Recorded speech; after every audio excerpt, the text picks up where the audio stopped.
Have you ever feel like life is pulling you in millions of directions? Work stress, social pressure, family obligations, and it is exhausting. The real issue is work is energetically unbalanced. And the worst thing is, it's not just your job, it's your friendship, social obligations, constant notifications, and an endless stream of demands. But why does this happen? Because somewhere along the way we stopped owning our energy and started to let everything outside of us define us. The philosopher Epictetus once said, "People are not disturbed by things, but by the view they take from them." If you had a bad day at work, you feel like a failure, or an argument with friends, you started to question your worth. A mistake in a meeting, you started to feel that you're not good enough. But here's the truth.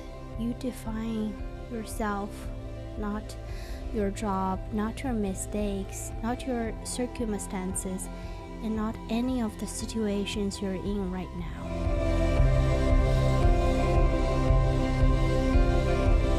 So why do we get consumed by work? The first one is we attach our worth to external validations. We've been conditioned to tie our self-worth to productivity. If you work hard and succeed, you feel valuable. If you fail or struggle, you feel like you're not good enough. But Lao Tzu, the father of Tao, once warned us about this. Care about other people's approval and you will always be their prisoner. If your worth is dictated by others, you'll always be chasing something outside of yourself.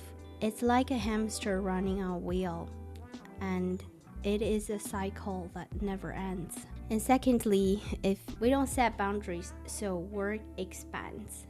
Here's the thing, the work will take as much as you let it. The Stoics believed in the dichotomy of the control.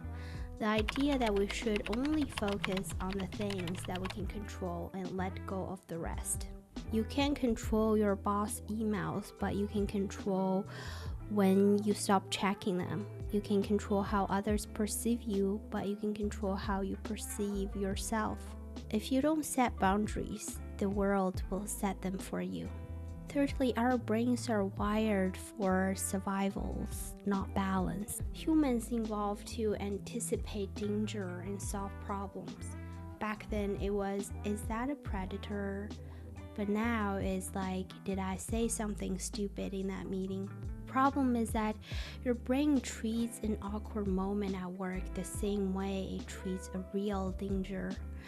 You replay the conversation, you stress over things that don't matter, and then you burn out. So how do we break free? How do we stop letting work, people, and stress consume us? Step 1 is build your inner house. Think of yourself as a house, and your foundation is your core beliefs and values. Your walls are your boundaries. Your roofs are your perspectives on life.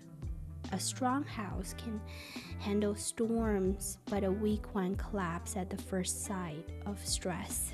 Step 2, set boundaries and protect your energy. One reason people feel drained is that they give too much energy to things that don't deserve them.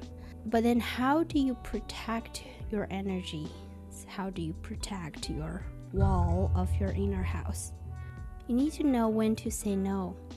Not every meeting, event, or favor needs a yes from you. Manage your time like a pro. Block off time for yourself just like you would for a work meeting. And also have a reset ritual.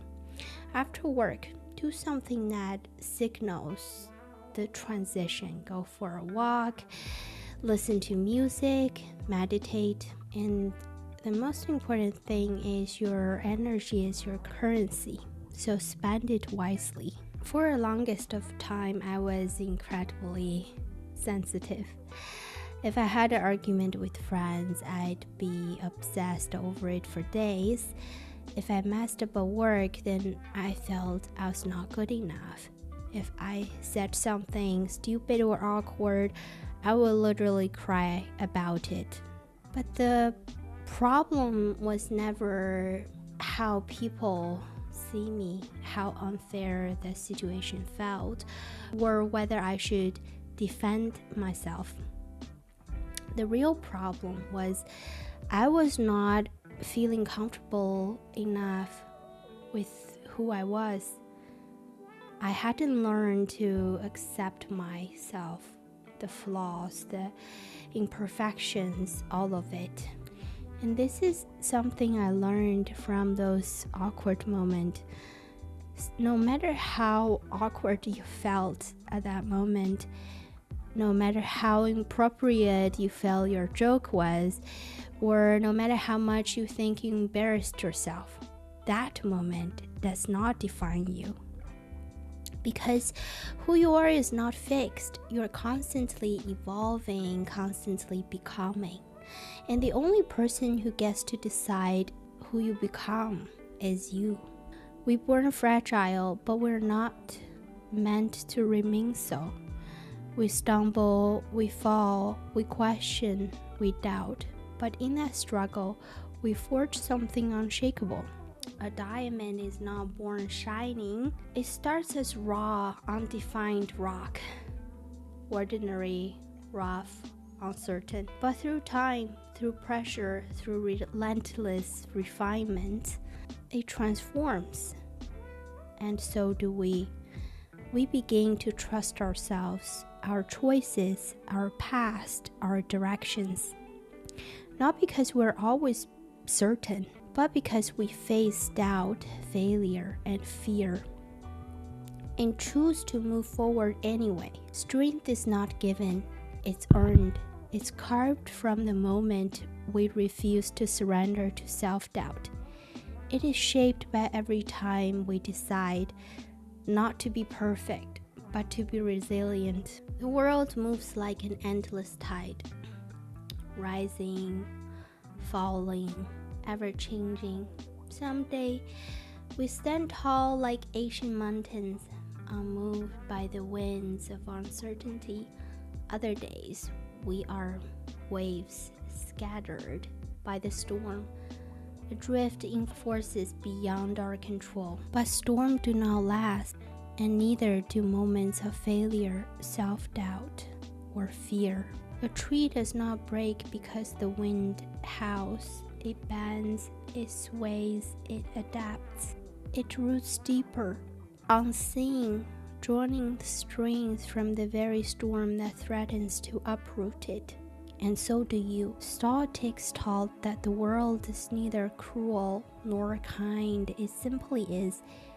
The fire that burns also forges. The waves that crash also shape the shore. What shakes the world does not have to shake you, because you're not the mistake of yesterday, nor the uncertainty of today.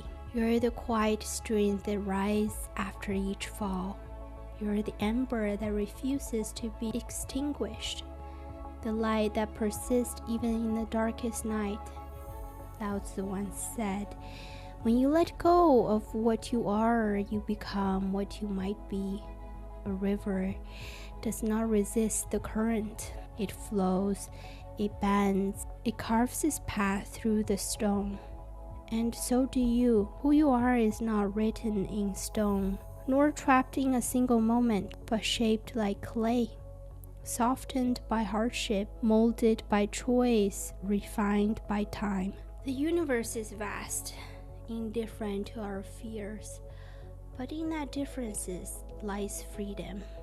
Because if nothing is permanent, then neither is your suffering. So stand firm, not because life is certain, but because you have learned to stand in uncertainty. Walk forward not in search of perfection, but in pursuit of growth. And when the world tries to define you, whisper back, I define myself. Thank you so much for watching. That's everything I like to share today about energetically work-life balance. If you have other ideas or thoughts you would like to discuss, make sure you leave a comment below. I would love to hear your voice. Until next time, stay empowered and strong. I'll see you in my next videos. Bye.